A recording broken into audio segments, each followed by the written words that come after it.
It's fine. I'm fine. I'm not even crying for real. Ooh, oh, she dies in her sleep. No, actually, oh, she dies a slow and painful death. That, like, I hope someone violates every single rule in the Geneva Convention on her.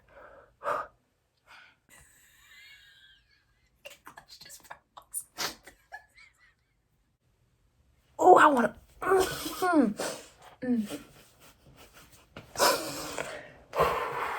Yes, she about to piss me off. She about to make me mad. A few moments ago. I'm just kidding. What's up, guys? Have you ever wanted to read a fan fiction that you've read before? You want to experience? There's gonna be a lot of that. Have you ever read a fan fiction and then after you finished it, you're like, wow, I wish that I could read that again for the first time ever? Same.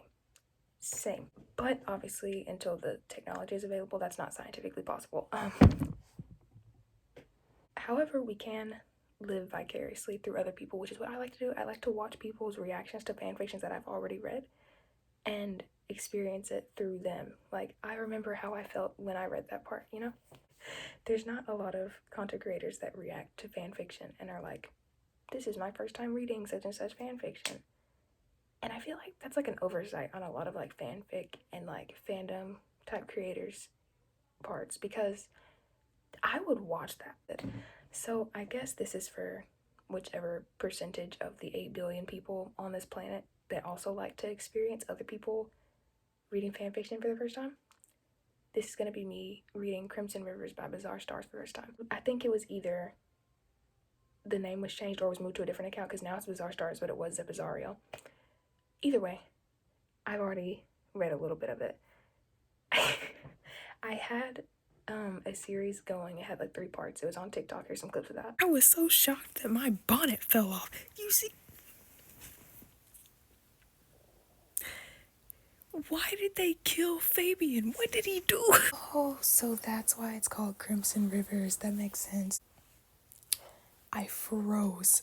And it said pale hands came out of the water. I was like, Regulus, no! You can't just drop phrases like, the only time he felt alive was when he woke up enough to wish he were dead, and then dip. You can't just do that. It hurts. But there's a high probability that TikTok won't be around in the States after a while.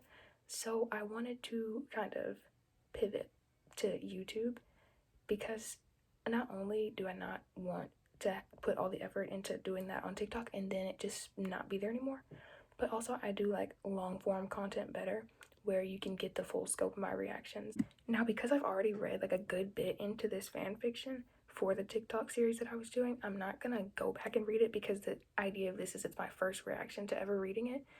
So I'm gonna just pick up where I left off from TikTok. If you're interested in the rest of those parts, I'll link my TikTok in the description.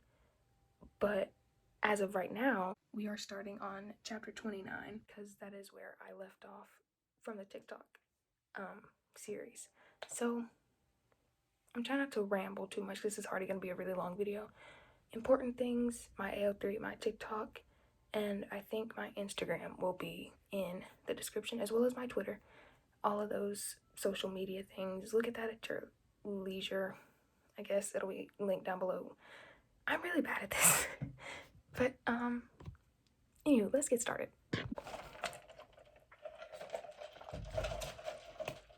If you don't feel like going back and watching the like 3 parts from the TikToks that I've already posted, that's fine. A brief recap. They've already been through the arena. Evan is dead. Irene is dead. Matthias is dead. A lot of people are dead. And I cried about it a lot. Why did they do that?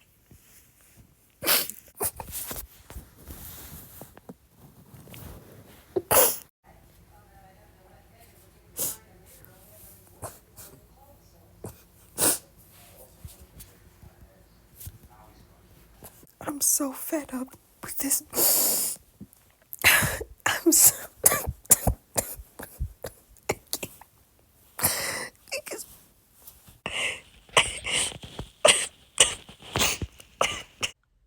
and it wasn't a great time. It was a great time, but like in a bad way. So we're picking up, like I said, on chapter 29. I'm going to start with the content warnings in the author's note.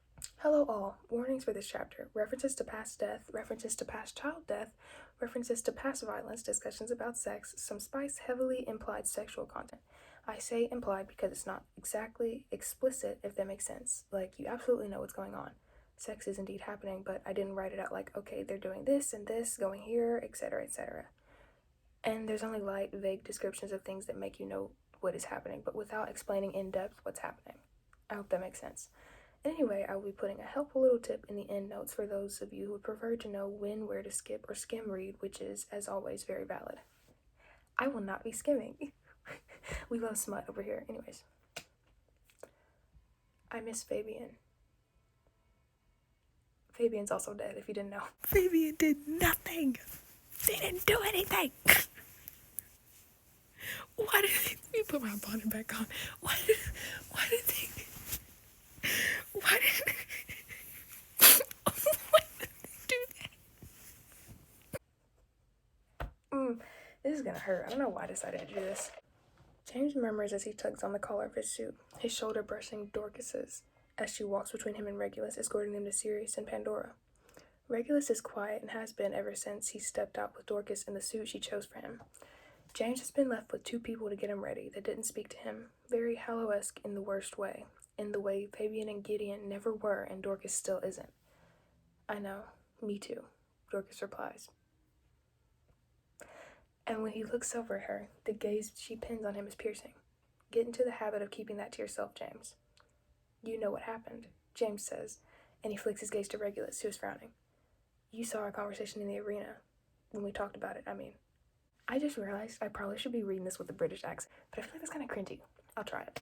We'll let you two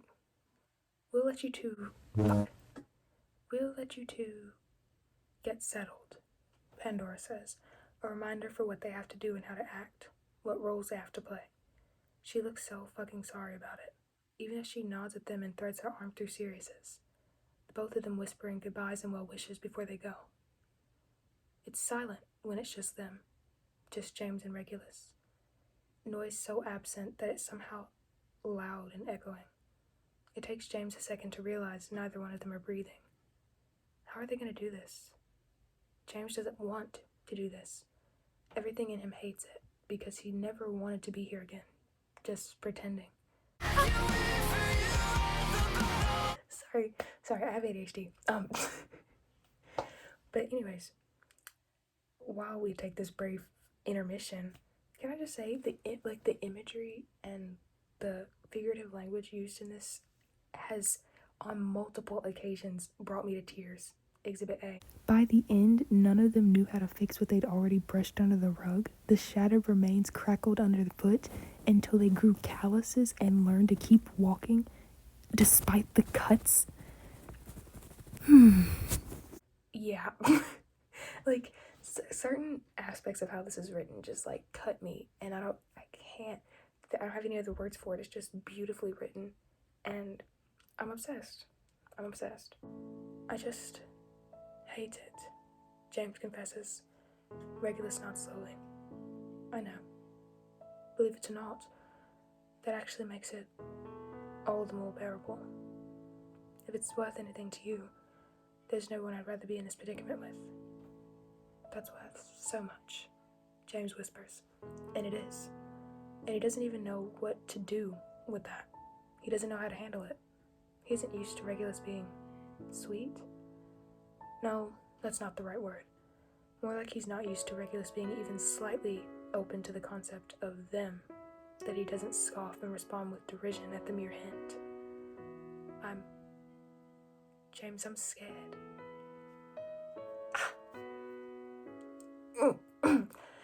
James, I'm scared, Regulus whispers back, looking at him with wide eyes, and despite the fact that James has seen him covered in blood, he still looks so innocent. I don't know how to do this. I'm not good at this. We broke up last night, possibly because I can't do this. Well, that's a lot to unpack, frankly. James isn't even sure where to start with that. His mind is in an uproar. We broke up. This is news to me. I wasn't aware we were together. We weren't, Regulus says, heaving a weary sigh. Right, James says, frowning. He tries to make sense of that, then just gives up. Right, yeah, that's... well, I suppose that's on brand for us. Managing to break up when we're not even together. So much for not being a great big tragedy. Regulus's lips curl up sadly. Always so close, but never close enough. At least we're consistent. I'd prefer to shake things up a little, if I'm honest. James admits sheepishly, and Regulus snorts. Listen, about this, I think it'll help to remember we're in it together. Yes, but you know how to be... Regulus bites his lip, his eyebrows tugging together. I mean, you're so good at loving people. You do it better than anyone I've ever known. James feels warmth flood his chest when he realizes that Regulus sounds like he admires him for that. But me, I'm awful at it. I never get it right. I beg to differ, James protests, and Regulus looks at him incredulously. James frowns. Regulus, love isn't... When I talk about love, I don't mean romantic love exclusively. You know that, don't you? Love is... it's not just romance. It's in everything. Life, the breeze, sunshine and snow. It's everywhere, in us and around us. Even just blood. Love can be blood too. Blood spilt, blood in our veins, blood flowing in the people around us. This is like... this is beautiful. I need a drink. Regulus stares at him, his eyes a little wide, lips parted a bit. Honestly, it makes James feel ridiculously flustered. Regulus looks... well, there he is. A star, and he's starstruck. James feels his stomach go all topsy-turvy from a sudden migration of butterflies, and he has to violently clear his throat before continuing. What I mean to say is, no matter what the Hallows think, romantic love isn't some goal everyone should feel the need to meet. Some people don't feel that way, and that doesn't mean there's no love in their life. No one needs romantic love to be fulfilled as a person. Not everyone wants it, and then there are those who aren't ready, and all of it is okay. That doesn't mean there's an absence of love, or that you're getting it wrong. You're not, Regulus, I promise. I know some people don't want it, romantic love that is, and you're right to say that's okay and that it's not required, but I do want... Regulus halts, swallowing harshly, and James feels like his heart splinters a little bit. I'm getting chills, I need a blanket. Regulus shakes his head abruptly, coughing. Anyway, I'm not even getting the whole love thing right from any angle, James. I'm genuinely shit at it. Regulus, James says softly. I don't know how to make people love me.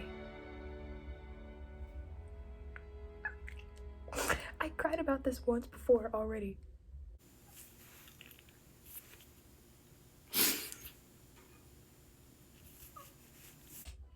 And here I am again. He needs to stop saying that.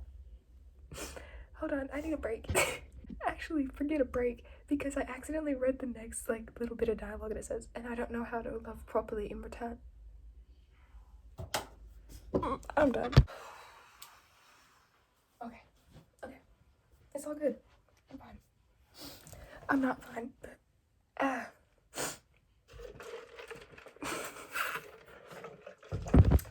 It's okay, though.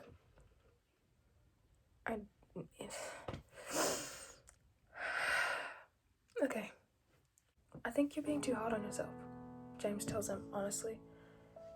Love isn't something you say. More than anything, it's something you feel. If you feel then you're already doing it.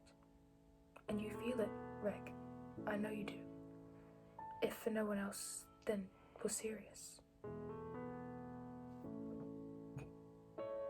Sorry, I got gassed. I wish I could say it, Regulus raps. You should hear it. He knows. James murmurs gently, a promise. 5 minutes is the warning they get, very abruptly, the door opening as someone steps out, then leaves again right after. In the distance, they can hear the crowd cheering as Rita's voice drifts out to them, invigorating everyone.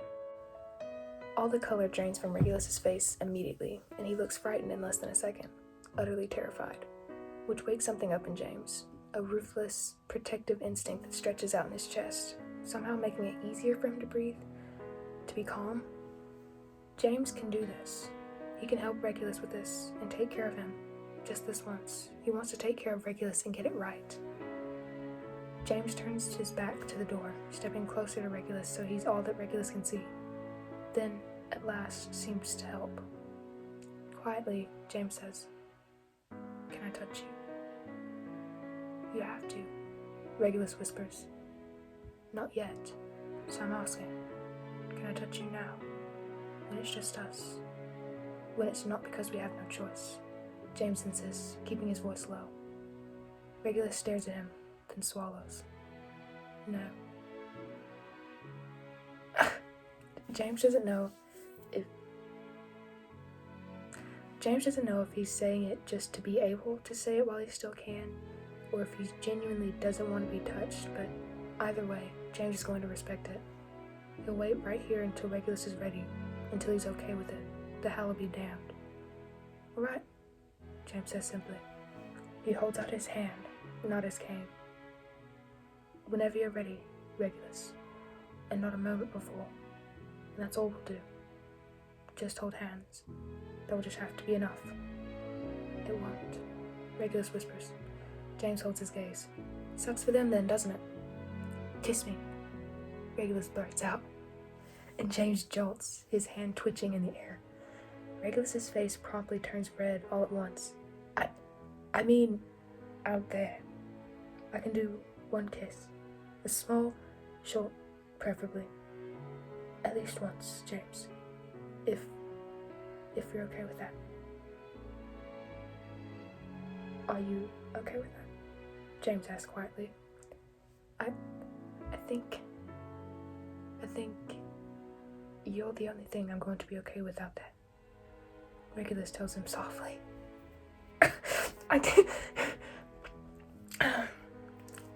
"But are you okay with it?" James asks again. "Yes," Regulus murmurs, and James searches his eyes, finding that he's telling the truth. "Time to go," is the announcement they get when the person comes back. Regulus swallows and closes his eyes. James doesn't budge an inch. "Not a moment before you're ready," James reminds Regulus, lifting his hand a bit from where it fell in his surprise about the kiss request. Regulus opens his eyes and looks at him, and looks again, starstruck, awed, adoring. It makes James's heart melt. It takes a beat, then another, and then one more before Regulus exhales all at once and steps forward, reaching out to grab James's hand. Yeah, this is gonna destroy me. I feel like my theater kid background is really helping with this, so we're gonna do this. I'm gonna do my best to make you hate Rita as much as I hate her, which shouldn't be too much of a jump because everyone hates Rita. So here we go. "Well," Rita breathes out, "I think I speak for everyone when I say it is an absolute delight to see you both again." "The pleasure is ours, Rita," James replies, his most charming grin plastered right on his face. Regulus sees right through it, but James is still beautiful, even putting on a show. So that's who James looks at. Wait. So that's who James... "Well," Rita breaks out, "I think I speak for everyone when I say it is an absolute delight to see you both again." "The pleasure is ours, Rita," James replies, his most charming grin plastered right on his face. Regulus sees right through it, but James is still beautiful, even putting on a show. So that's who Regulus looks at, James. just James. Regulus forces himself to stop thinking about how fucked up this is, because he can feel his unease and his anger starting to rise in him. That's too risky here. He can't fuck this up. He can't be responsible for inviting more danger in their lives and in the lives of those they care about. Instead, he studies the way James's eyelashes kiss his cheeks when he blinks, committing it to memory. And here you are, with Regulus, Rita says. You fought so hard to get here. You both fought so hard. We were just fighting for each other, James tells her. Is that so? Rita asks, and then there's a long beat of silence. Someone in the crowd coughs, and then Rita chuckles, which makes more laughter ring out. Regulus. Blinking, Regulus rips his gaze away to see that Rita's looking right at him with her eyebrows raised. Sorry, what? You seem a bit distracted by James, dear, Rita teases. Oh, well, yes, Regulus glances at James again, and then just keeps looking at him, because he prefers that over looking at anyone else. It's the only source of comfort Regulus has right now, just the sight of James, but he has a role to play, so he thinks of the most sickening response he could give at this moment and goes with that. You'll have to forgive me, Rita. I find it difficult to look anywhere else when he's around. Well, isn't that sweet? Rita coos, and the crowd makes it clear that they agree. I can understand that. Young love, especially in the aftermath of the battle you both fought for it. Of course you're enjoying the spoils. You in particular, Regulus, fought very hard. I have to admit, it surprised me how determined you were to keep James safe. It felt like the only thing that mattered, Regulus murmured. And maybe that's a lie, but maybe it's a little bit true, too. He doesn't know, not really, but he's sure that it's something they're all going to like to hear. And they do. Who is this? Who's talking? Oh, okay. That's the bad thing about trying to, do the character voices, reading it for the first time. I'm like, who? Usually we would talk about your time in the arena, but I'd like to spend more time talking about the two of you. I'd say we're all intrigued by your story, because there's a lot more to it than we originally thought, Rita muses, and Regulus feels a rush of relief and fear at the same time. So, let's get to the arena stuff out of the way first. Starting with you, Regulus. I want to talk about Evan. Right out of the gate, no hesitation, not pulling punches, and Regulus hates her. He hates her for this because he isn't ready. He doesn't want to talk about Evan. He wants to talk to Evan, but Evan isn't here, and it hurts. It still hurts. Evan. Regulus croaks, his voice thick against his will as he finally turns his gaze away from James, but just slightly. He finds Sirius in the front row, Pandora right next to him, and they both look completely neutral, as if any second someone might look at them to see their reactions. Yes, Evan, Rita says, her voice gentle, but it's all faked. She doesn't care, not really. The saccharine lilt to her voice grates on all of his nerves. Same. I hate that I'm even making my voice sound like hers. You got close with him, and he helped you and James as well. I believe it broke all of our hearts when he died. It clearly broke yours. He was my friend, Regulus whispers, and even from here, he can see the strain around Sirius's eyes, a mixture of pain for what Regulus went through and fear for what he's going through now. Regulus swallows thickly and drops his gaze to his lap. He was my friend, and I will never forget him. His sacrifice will remain in my heart forever. The worst part is that it's true.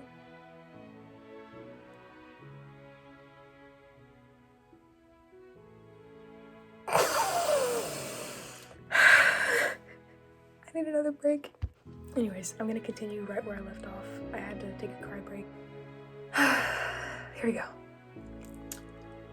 You carved something into the tree next to him, Rita says, and Regulus feels his heart jump because it's not good. It's fucking dangerous. He shouldn't have, but a part of him still doesn't regret it. Hollow is hollow. What does that mean? You know what it means, Regulus thinks. You all know what it means. All of you are hollow, carved out and empty, just shells of human beings, placeholders for all those who deserve to live when most of you don't. Evan should be here. you should all be dead. That isn't what Regulus says. He's been instructed on what to say, which is, his loss was felt by all, I'm sure. The Hala was hollow without him, as soon as he was gone that night. I know you were all grieving just as I was, as hollow as I felt when he died. I know you were all with me. It couldn't be farther from the truth, and again, Regulus thinks, I'm sorry, Evan. I'm so sorry. Very well put. It was tragic for us all, Rita declares, and the crowd makes soft, sympathetic noises of agreement. None of them have earned the right, and it takes genuine effort not to respond explosively. James grips his hand harder. It's like he's holding him still, reminding him to remain steady. There are other moments in particular I'd like to talk about, as far as the other tributes. Mulciber, for example, you chopped off his hand, and I have to ask, what pushed you to do that? You made James flinch. Regulus replies simply. Rita's eyebrows fly up, which makes him very uncomfortable, but he doesn't let it show. I told him what would happen if he did that. He was warned. Well, you're not wrong, Rita agrees, looking delighted. And what about Irene? There was a moment, you know, when she was telling James you were jealous of her. Were you? While you were carrying the bridge and I was walking back with her, James explains, when he's been quiet for too long. I didn't mean to keep on the accent, but it works. Purely out of shock. Irene died in pain. He killed her out of mercy and sat with her until she was gone. And they care about if he was fucking jealous or not? Regulus has to take another second to keep from shouting at everyone, but he plays it off with a cough, trying to tug a sheepish smile on his face. Yes, well, jealousy is a bit of a character flaw, I suppose. I'm not immune to it. So, some part of you must have relished in being the one who officially killed her, yes? Oh, I want to...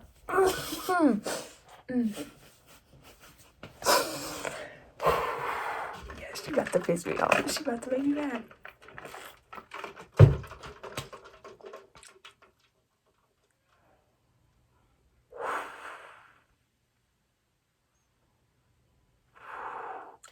I'm angry.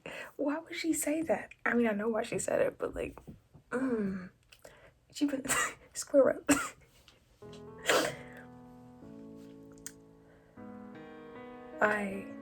Regulus struggles with this, genuinely stunned. Me too, because he knows what they want to hear, but he just can't do it. He can't. No, I think by the end, I was just... He knew deep down that she posed no threat to our relationship. James swoops in with ease, and Regulus squeezes his hand and thanks. He has nothing to worry about in that regard. No one else even compares. Again, the crowd eats this up with relish. Yes, but you did seem to flirt with her, Rita points out, flicking her gaze between them like she's trying to poke holes through the relationship. After all, when she insinuated that you two would have had fun together, you agreed, didn't you?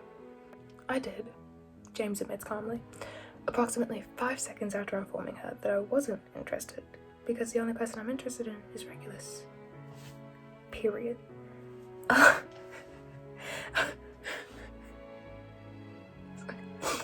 A loyal man. We love to see it. Now I gotta stop saying that. I say that so much. Rita comments with a sharp smile, and Regulus has to go back to looking at James so he won't just fucking lunge for her. Humans are so frail, really. He could snap her neck in seconds. Why don't we talk about you now, James? Let's talk with vanity. Regulus feels James go rigid next to him. His smile is frozen on his face, and there's pain blooming in his eyes that can't be hidden. And Rita. Oh, Rita. Rita's days are numbered. Period. I really hope Regulus just like... Maybe that's evil of me to say, but...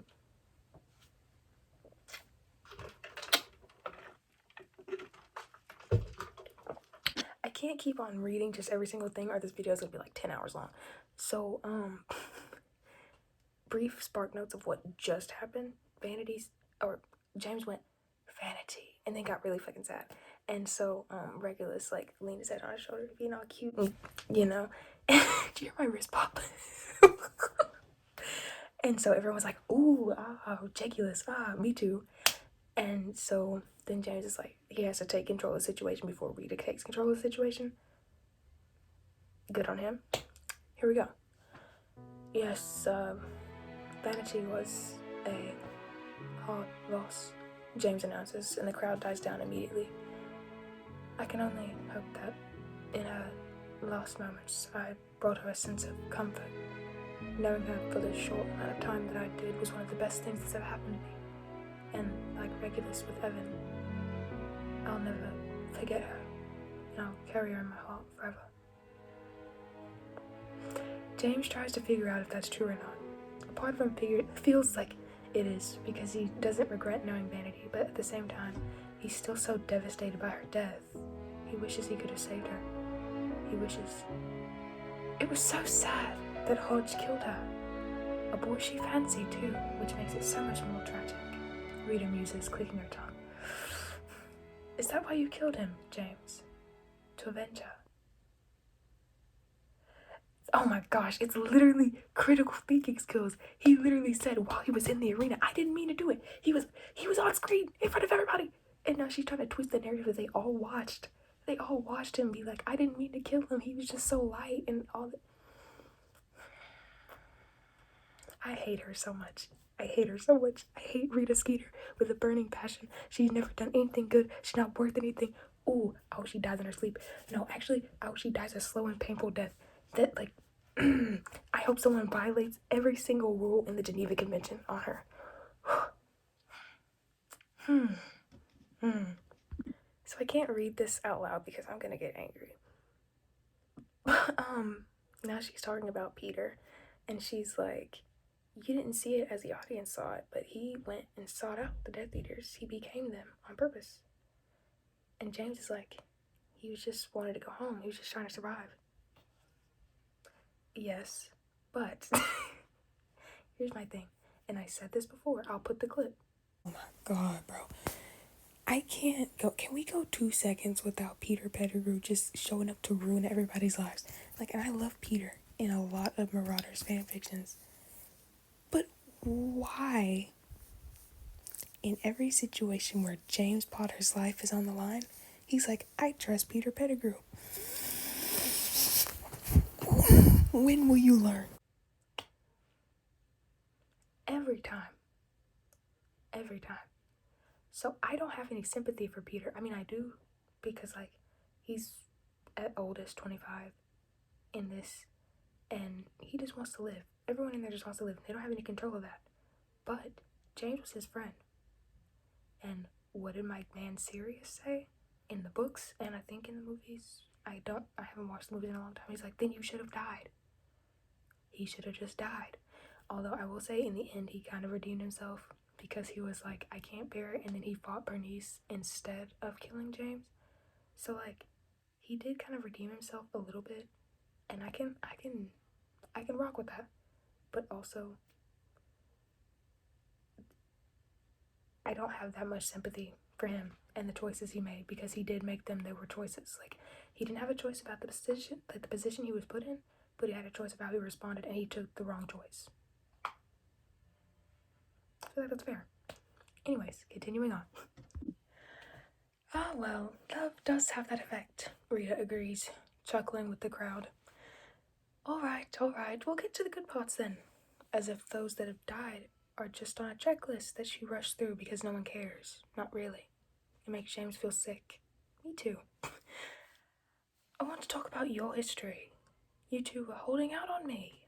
Imagine my surprise when learning that James was your first love, Regulus. My only love. Regulus is quick to correct, his voice soft and sweet, and the crowd goes ballistic immediately.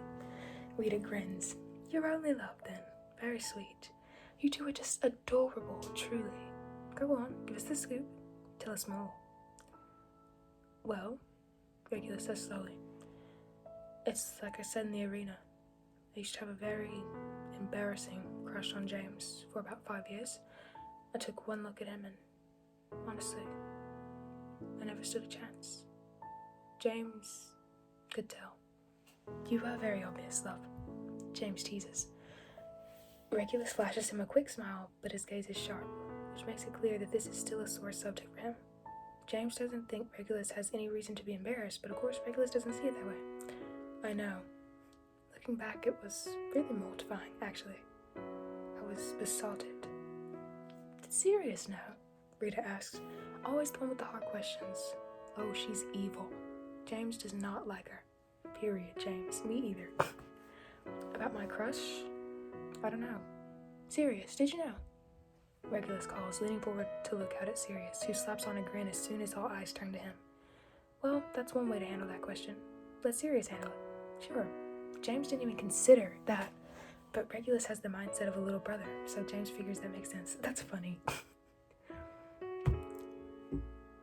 Ooh, I made a mistake. Hold on. Sirius chuckles and gives a lazy shrug. Suppose I knew. At least, in the beginning. I just sort of assumed you'd grow out of it. I didn't know it was as deep as it was. It was cute though. You blushed a lot when he was around. Alright, thank you. No more input from you, Regulus says, making a show of rolling his eyes, and laughter spills out over the room. James helplessly chuckles along with everyone else. But from what I understand, you did grow out of it, Rita continues, arching her brow. In fact, you made it quite clear that you spent the next 10 years hating him. Just in time for me to fall Wrong person. Just in time for me to fall head over heels for him too, James says with a put-upon sigh. Trying to give Regulus more time to find a response to that. Suppose that's fair. I wasn't exactly the nicest about him having a crush before that. You see, I sort of teased him about it, actually. Not maliciously. I was just so young and couldn't even see what I had right in front of me. Well, it worked out in the end, Regulus murmurs. James's heart clenches. Because no, it did not. The truth is that sometimes feelings persist and sometimes you don't even realize it. I really did think that I'd grown out of it. I'd grown to hate him, even, but when it came down to it, that wasn't the case. It was always love between us. It's always going to be love. I have 15 years of proof of that. Your love is so special, Rita says softly, and James can hear people out in the crowd weeping. It's so strong that neither of you seem willing to live without each other. She leans forward and gazes at them, full sympathy in her eyes.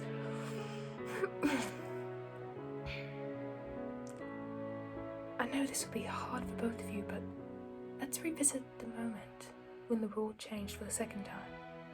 Regulus, you walked right into the river for that man you love.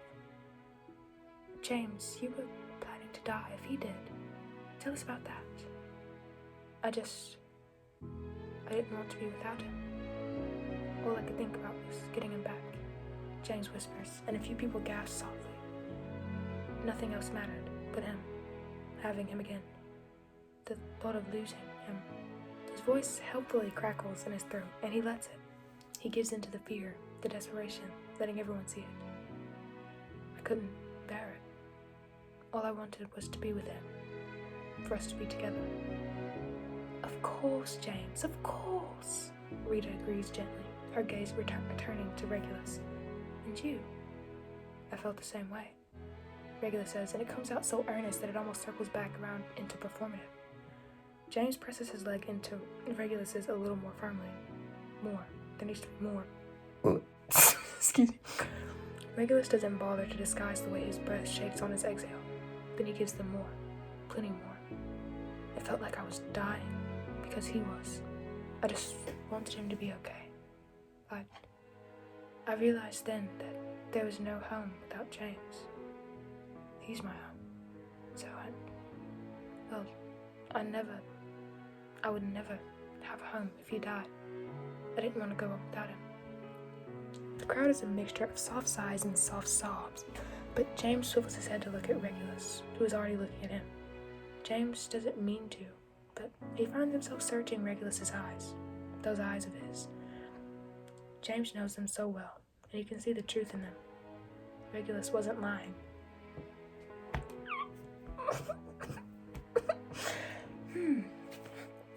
James lifts his hand carefully to cup Regulus's jaw.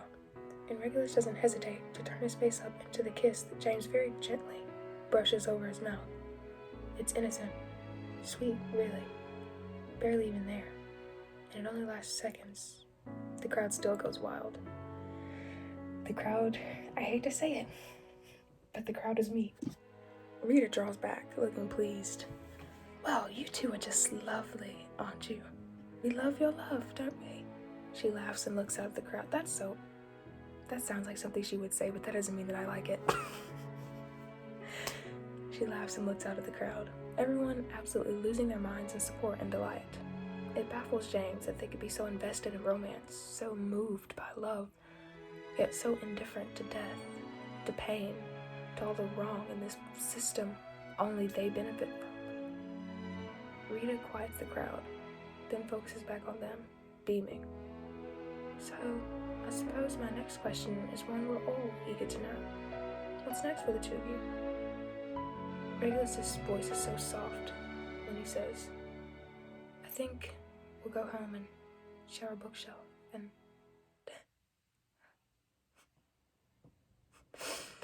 I hate this because it's a callback to the other chapter where they're talking about their dream life if things hadn't happened the way they did. And it's sweet on so many levels. One, because it's like a callback, obviously. But then it's just such a sweet picture. And then it's sad because it's not gonna happen. Not for a while, at the very least.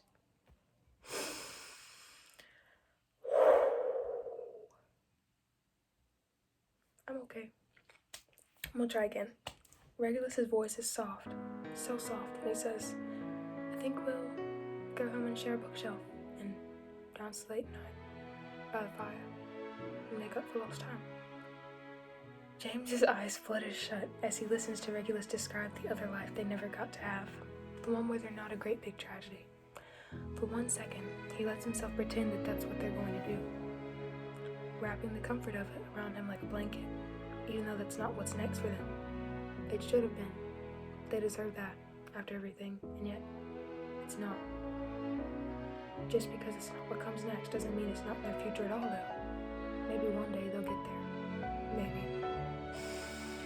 Maybe. Czar, when I catch you, Ricky, when I catch you, Ricky.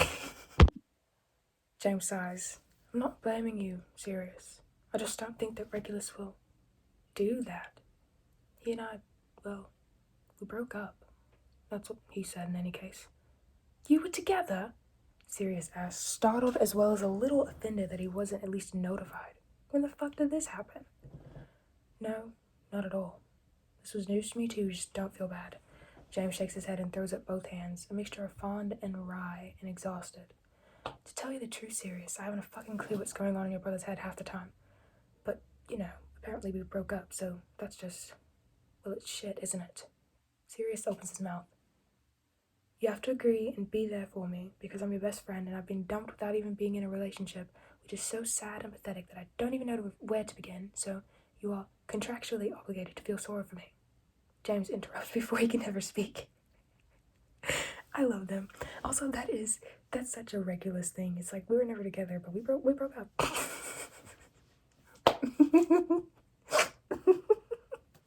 And Sirius is a king. He's taking it like a champ. Sirius closes his mouth. He pauses, adjusts, then gives a firm nod and says, yes, it's shit, and I'm very sorry. James, honestly, I am sorry. It's fine, James mumbles, sighing again. He gives a pained sort of smile and looks away. But the point is, I don't really think that Regulus is going to. I'll talk to him. Sirius assures him. When the time comes, I'll handle it. You don't have to worry about any of that now, James. The most important thing is that as soon as tomorrow's afternoon, you'll see your parents again. James relaxes a little. Yeah, thank you. What are you thanking me for, honestly? Sirius asks, utterly exasperated. Because if it wasn't for you, I wouldn't be seeing my parents again at all. James tells him bluntly. And even as horrible as that sentence is, he manages a sincere smile. You saved my life, Sirius. You saved Regulus's life. You saved us both.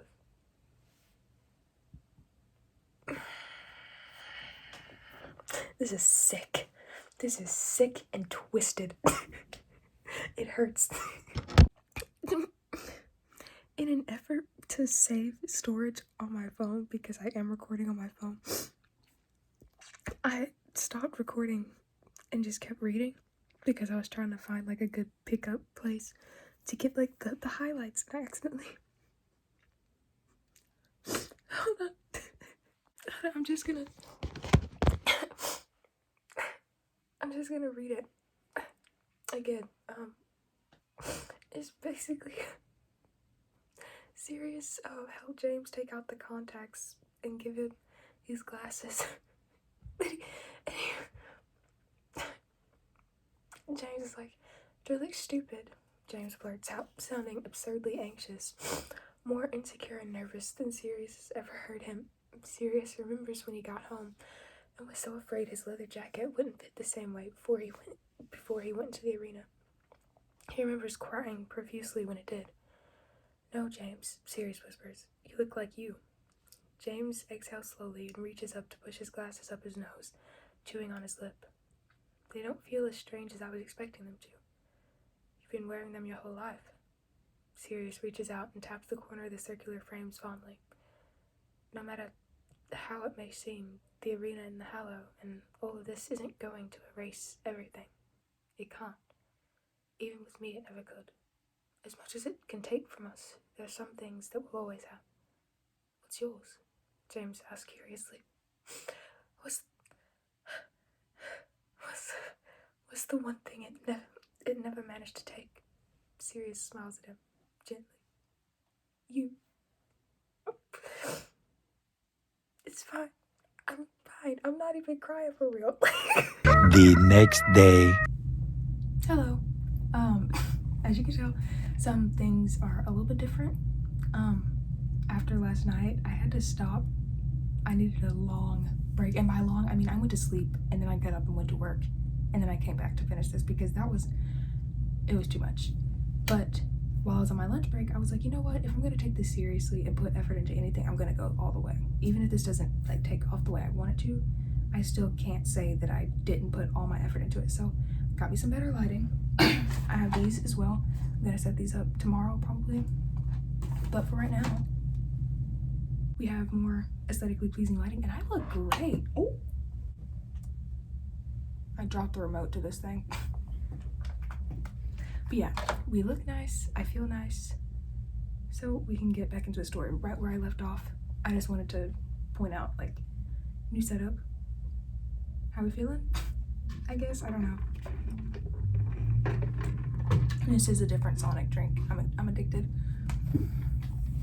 All right.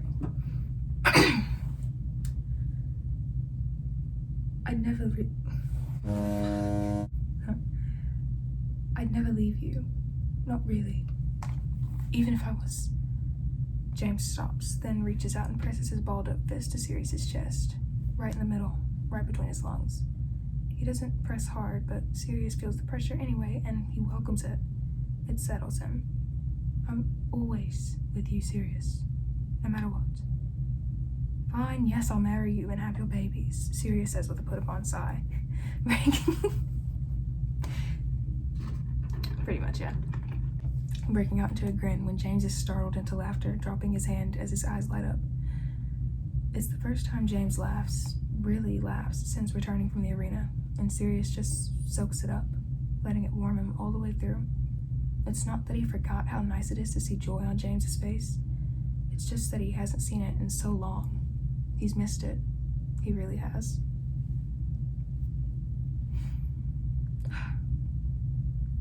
"Oh, it's my dream come true," James teases playfully, his eyes sparkling.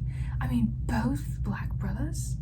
You know, why'd you have to make it weird?" Sirius groans, scrunching up his face, though it doesn't last long when James laughs again, loud and hard and happy, like maybe he's just as eager to do it as Sirius is to hear it, and that's why he's making jokes, doing a bit, trying and always trying.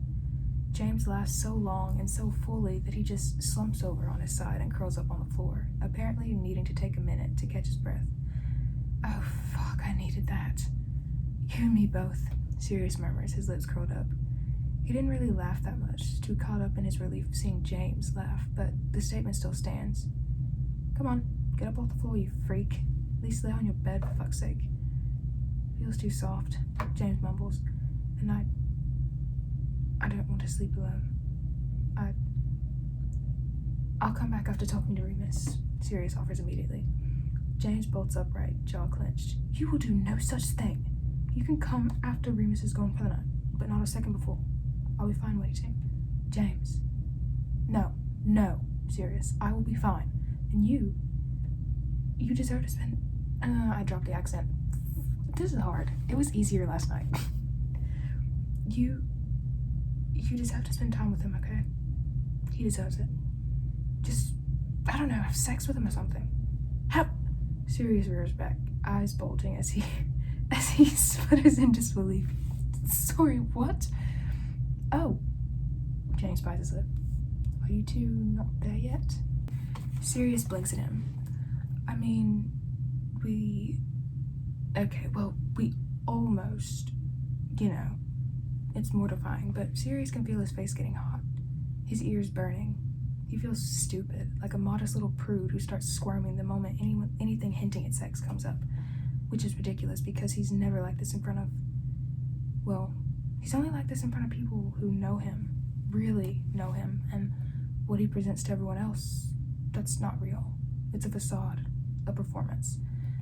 This, in all his blushing, flustered glory, is Sirius Black at his most honest.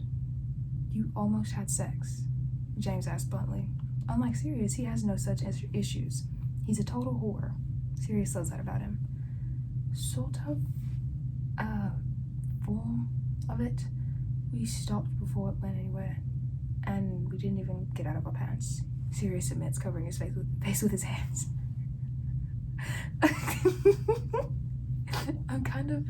As I'm reading it out loud, I'm kind of reading ahead a little bit so I can know which character voices to do because this is my first time ever reading it. And I'll just read it so you know why I'm laughing. Frottage, James says fondly, releasing a wistful sigh. And when Sirius peeks at him, he's got this look in his eyes like he's remembering something in vivid detail. You better not be thinking about my brother right now. I'm absolutely thinking about your brother right now. James, Sirius groans. Chuckling, James grins at him. What? I should have never kept it from you, really. I should have told you that same morning that it happened. I was so guilty that I didn't. Look, just keep the details to a minimum. Please, Sirius says, strained. Broad statements are more than enough. In fact, the less you say, the better I feel. You really don't have to tell me all about it. He's my little brother, for fuck's sake. Well, not much happened anyway. He didn't even get off, James says sadly. He pauses, his eyes glazing over a bit. He got me off, though, which was, okay, enough. Sirius cuts in, waving his hands frantically back and forth through the air. Oh, wait, okay, enough. James blinks at him, then huffs a soft laugh. I really didn't need to know that. What I do need to know is unrelated to my brother at all. Sure, far away. Sex. James raises his eyebrows. Yes? How? That's so cute. It's sad because, the whole reason he doesn't know anything about it is because the Hallow is like, oh, Sirius Black, so he's, traumatized. So it's sad that he's, traumatized to the point he doesn't know anything about sex at the age of 25. But it's cute because... Okay. How? Sirius asks weakly. Remus, you lucky bastard. James chokes out, laughing, and his gaze is bright with humor as Sirius's entire face explodes with heat. Delighted, James folds his uninjured leg up and leans forward, bracing his elbow on it as he props his chin in his hand. All right, settle in. It's time we had the talk. I am 26 years old, James. I'm not oblivious to the process. I'm an adult. Then what are you asking? Tips? Sirius mumbles, making a face. Sirius, honestly, I think it'll be fine because you two like each other and want to be together. That's more important than technique anyway, and that's what will make it good. How you feel for each other. The emotion, above all else. Right, yes, but I'd like to be good at it. Oh, well, I'm sure you'll be brilliant. James assures him encouragingly, then snorts when Sirius glares at him. You know, I can't really tell you what to do. It's different for everyone. We all like what we like, and that's not always the same, and it's special to learn that for yourselves. To learn each other. Only do it because you want to. That's the first step. Everything else, just do what feels right and don't be scared to communicate. That's not helpful, Sirius complains. It is. You just don't know it yet. You'll see. James winks at him, but his smile is soft. Go on, go on. Get your spine realigned.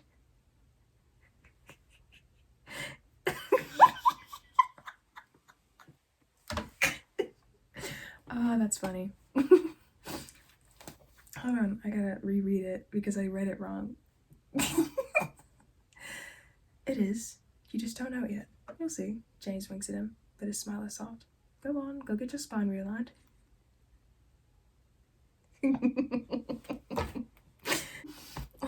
Sirius's hand flies to he clutched his pearls.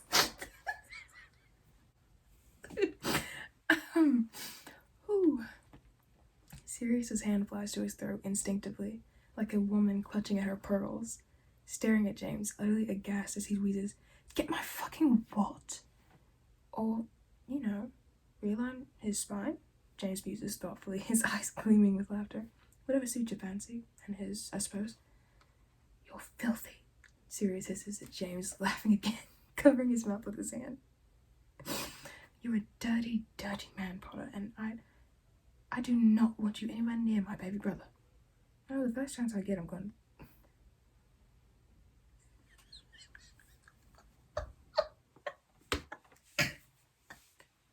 I can't believe I was just. It's less jarring for me now because I've had a whole day to like separate, but I literally stopped mid-paragraph, mid-conversation. Like where I left off was the end of a sentence, and then where I just started is the beginning of another sentence. So I went from crying because he was like, the hell I couldn't take you from me, to now he's like, go on, go get your spine realigned. That's so funny. Anyways. Oh, the first chance I get, I'm going to let him snap my spine directly in half, James declares, lifting both hands and tipping his fists apart while making an obscene crunching noise in the back of his throat.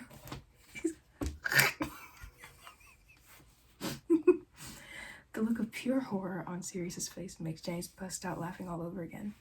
Sirius makes a big show of being disgusted for a bit longer just to keep James laughing, but the moment eventually passes, and James seems lighter.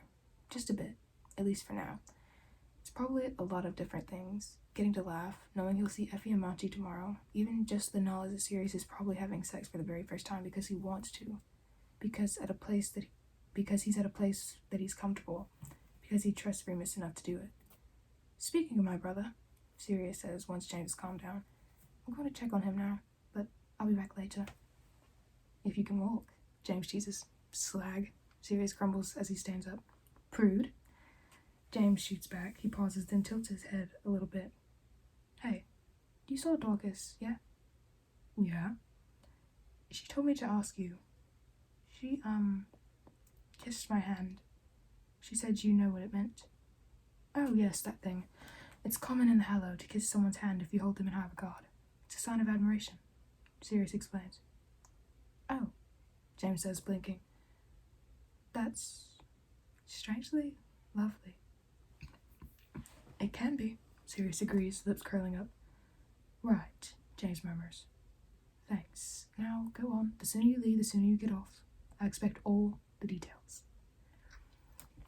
Sirius shakes his head fondly and stifles laughter as James calls after him suggestively all the way out the door. For a moment, he just has to pause out in the hall and breathe, letting himself feel good about the fact that he walked in on James crying and he's now walking out on James laughing. Sirius has never really thought about it, but maybe he makes things better for James the same way James does for him. It's a comforting thought. Next stop is Regulus's room.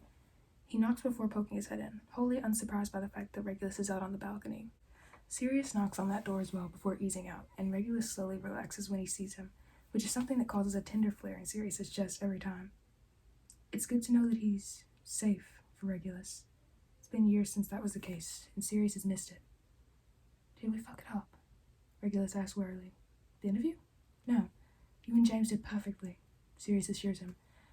I wanted to apologize again for... Don't. Regulus cuts in, shaking his head.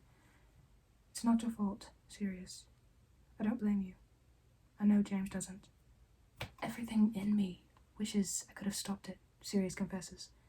All of it, Regulus. I know. Regulus says softly, looking away. Sirius clears his throat. James tells me you two broke up. We were never together. Never got to be, but yeah. Regulus replies with a heavy sigh. He glances over at Sirius and shrugs a little helplessly. I know he's your best friend, so you must have a lecture for hurting him lined up, but No, Sirius interrupts firmly. No, I don't.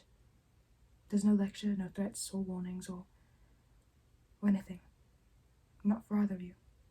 Whatever happens between the two of you, that's... He swallows and gives a bitter smile. That's yours and his, no matter what. I have no control. Do you hear me? I can and will be here for both of you about it. About anything. But I'll never get involved otherwise. Not again. Regulus blinks at him. Oh. Yeah, Sirius mumbles, ashamed. Still so fucking upset about how he had to manipulate their relationship for their survival. So, this is you trying to be here for me about it? Regulus asks dryly, arching an eyebrow. Sirius smiles. I always mess up this word. I'm gonna try. I think it's because I have braces and it gives me a lisp, but it's so hard to say. Sirius smiled. Oh my god, that's a tongue twister. Let me try. Sirius smiles sheepishly. If you need me to be. It's not... Regulus halts, then looks down and chokes out a laugh that has no humor in it. Well, I'm used to it, really.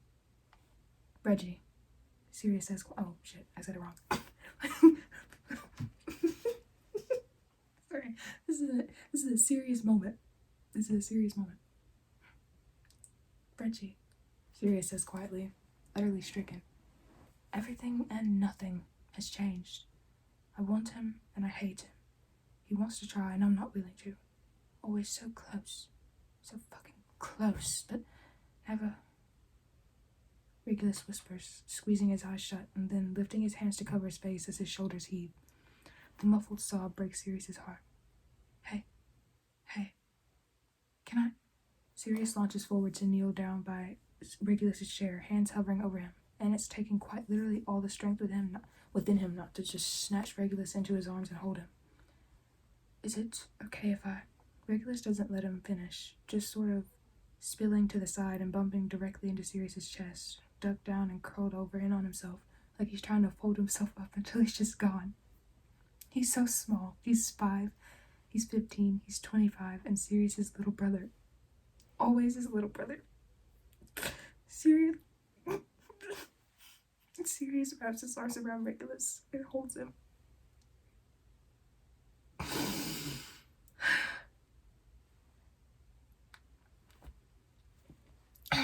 This hurts.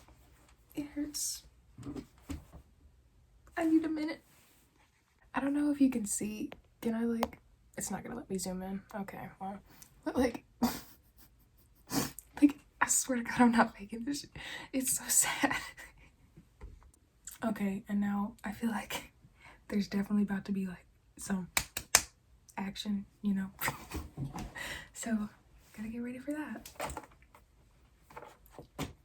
Also, I am holding my laptop right here.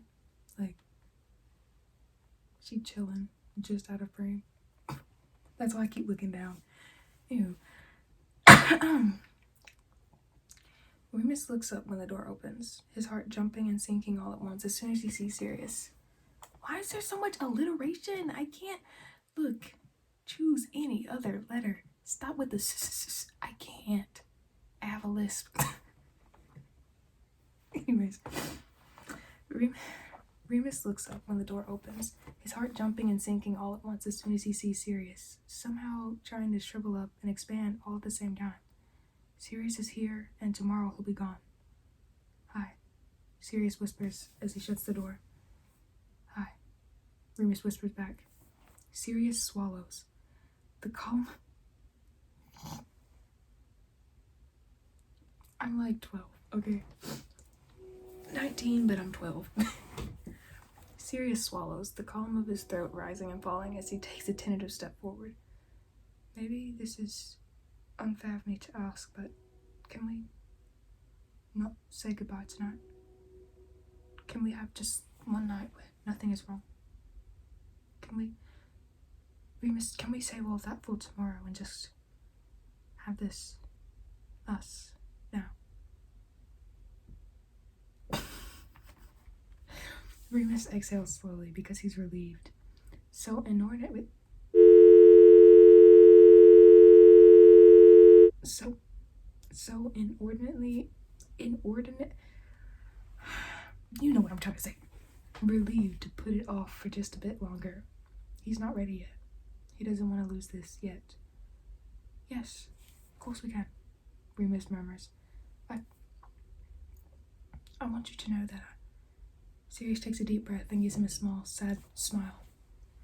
I've been through the unimaginable these last 2 weeks, and the only thing, Remus, that made any of this the least bit bearable was you.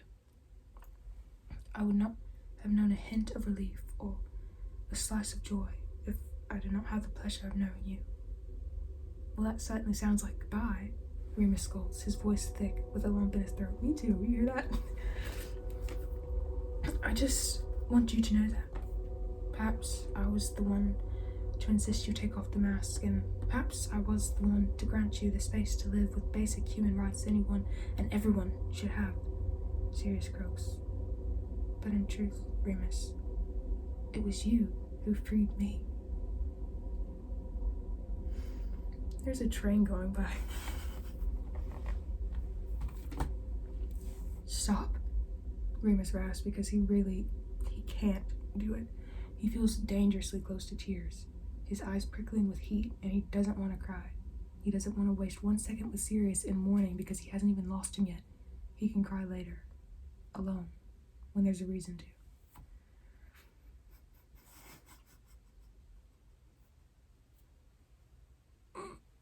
It's fine.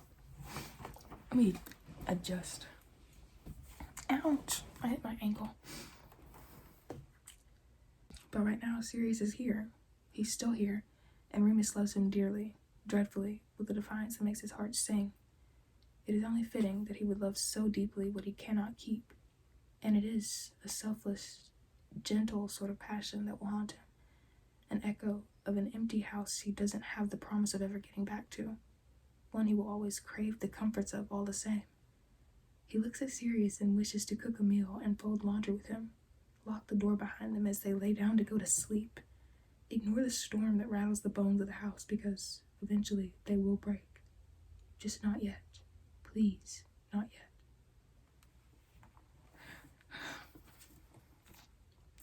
This is beautiful. Like, I don't know how many times I'm gonna say this. It's just... I'm shell-shocked, I think. Like...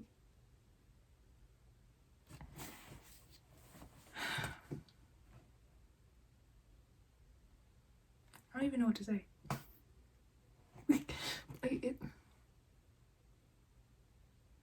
Yeah. Just yeah. Oh, please don't cry. Sirius breathes out, moving forward instantly to reach out and cradle Remus's face, tilting it up as he stands in between Remus's legs, where he's settled on the end of the bed. I'm sorry. I'm so sorry. I didn't mean it. No, I did, but I can't take it. Sorry, Remus rasps. I was trying not to. Shh. No, of course you can. Sirius mumbles, his thumbs swiping away the tears with a tenderness that sends a fresh wave right down Remus's cheeks. I mean, it's completely breaking my heart, admittedly, but you have every right to. You have the freedom to do even that. and I'll wipe every tear away. Can I cheer you up? Can I try that? Will that be okay? I love them so much. They're so cute. Remus huffs out a weak laugh, lips tugging up at the corners, and Sirius is visibly frazzled, borderline desperate, but it's oddly cute. He's coming to the rapid conclusion that Sirius gets frantic when the people he cares about are hurting. It's a trait that he shares with his brother. Remus can't really put his finger on why, but there's something both adorable and tragic about that. Just that they're so acquainted with pain themselves that they're a mess the moment they realize someone that matters to them is the one dealing with it. Good go, Remus says softly. Sirius promptly and without warning pushes Remus back a bit and proceeds to crawl right into his lap, settling down on the platform of his thighs as he strokes Remus's cheeks and brings their faces so close together that their noses nearly bump. Remus automatically and instinctively wraps his arms around Sirius's waist to make sure he doesn't fall. To be completely honest, Remus feels cheered already. Don't cry, Sirius coos, lips curling up as he leans in and kisses under one eye. Your tears control the tides, you know. He kisses under the other eye. Why don't we have a calm ocean tonight? No shipwrecks.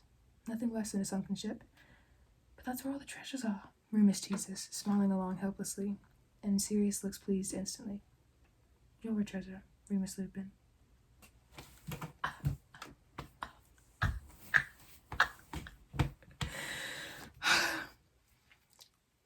It's fine.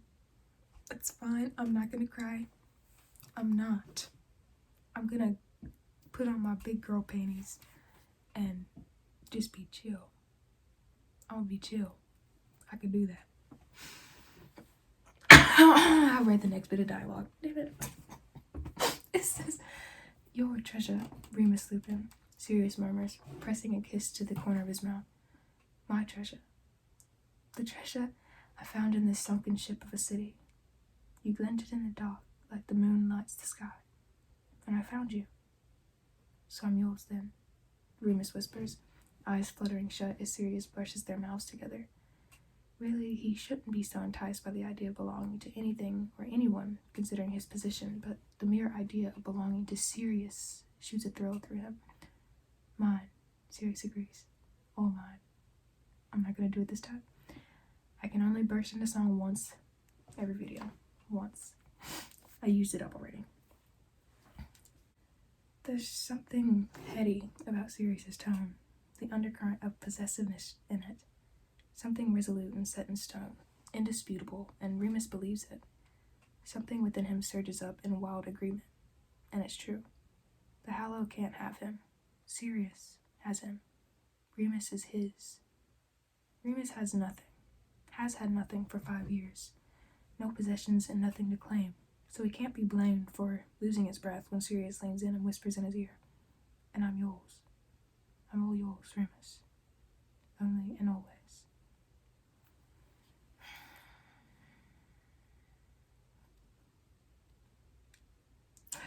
The Hallow can't have Sirius either. Not when Remus does. It's good to belong, like this, when it's safe and wanted, when it's a choice, when it's a discovery they're happy to have made. Sirius rocks back and kisses him, slow and soft, and Remus thinks he would let Sirius own him. He thinks, in the best possible way, Sirius already does. It doesn't scare him, not one bit. He's never felt so free. The feeling emboldens him, and he slips his hands around to slide them up Sirius's chest. Yeah, I'm gonna read this part, but I don't think that this is safe to read for YouTube. I don't. So I'm gonna meet y'all back when I get past this part. I love them so much. I'm still not gonna read the actual, bits, but I just wanted to read this because it's funny. He says, "Oh, in that case, I'll just continue," Sirius says, his words tumbling out of him in a rush. "Because the goal is to have sex. Very good sex, hopefully. Just, naked. Us being naked at the same time. Full sex."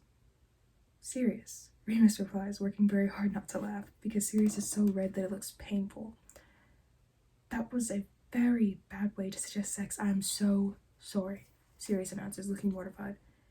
That's not. I didn't want to say it like that, but I don't even know how to say it. I mean, I just said it, but I meant to say it in a way that at least sounded good. What I mean is, we should. Well, if you wanted to, we could. You could absolutely realign my spine. That is so funny. That's all. That's all. Oh, that was good. That was good. Yeah, I like that. And like typically I read like type of smut, so that wasn't really what I'm used to, but it was good. I liked it a lot. It was like poetic type of smut instead of like type of smut. It was nice. It was a nice change, and I really did enjoy it. But I am glad that I didn't read that out loud for my first ever YouTube video, because I don't know that it was explicit enough that YouTube would be like, oh yeah, this is getting taken down, but I don't want to take that chance. So if you want to read that, you have to read it for yourself if you haven't, but I'm sure you have, or you wouldn't be watching this video. Like, so yeah, now we're that's kind of gross. You just got your back blew out and you're crawling into bed with your best friend. That's kind of and like not for anything like that, but you know. But the last little bit of the scene for this chapter is it's this. So James asks if Sirius crawls into bed with him. Yeah. Sirius breathes out. It's fine. Realigned. Absolutely, unequivocally realigned. James bursts out laughing, and Sirius grinned even through his blush, folding forward to press his face into James's shoulder, feeling like he's floating, feeling so good that he barely even knows what to do with it, feeling love sweep through him as he thinks, rather helplessly and with immeasurable joy, that Remus came into his life and realigned that too. That was sweet. Okay. So yeah, I'm gonna close this. That was chapter 29 of Crimson Rivers. I didn't think that was gonna take as much footage and as much time as it did just to get through one chapter, but then I should have expected that because these chapters are really long. So I guess I'm gonna just do this as a series, like chapter by chapter, until I'm done or until people stop watching it, if anyone starts watching it, you know? And I'll just do that because I do enjoy this type of content. And if you want to see anything else like that, subscribe, like, you know, it don't hurt. So anyways, thank you so much for watching. If you watched all the way to the end, leave a comment, tell me what you thought about the video. Have a nice day.